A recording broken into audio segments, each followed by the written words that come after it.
Skippy extra crunchy peanut butter. This is probably my favorite peanut butter of all time.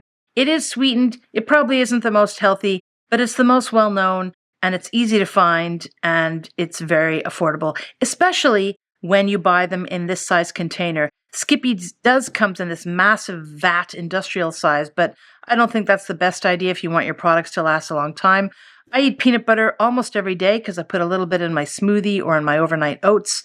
And I love peanut butter on toast with banana. So I go through this stuff, and it's only me in the household, and yet I will get a huge couple of these because it lasts forever. And especially if you keep one of them sealed up, because they do come in a pack of 2, and I just keep it in a cool place and sealed up well, it lasts a long time.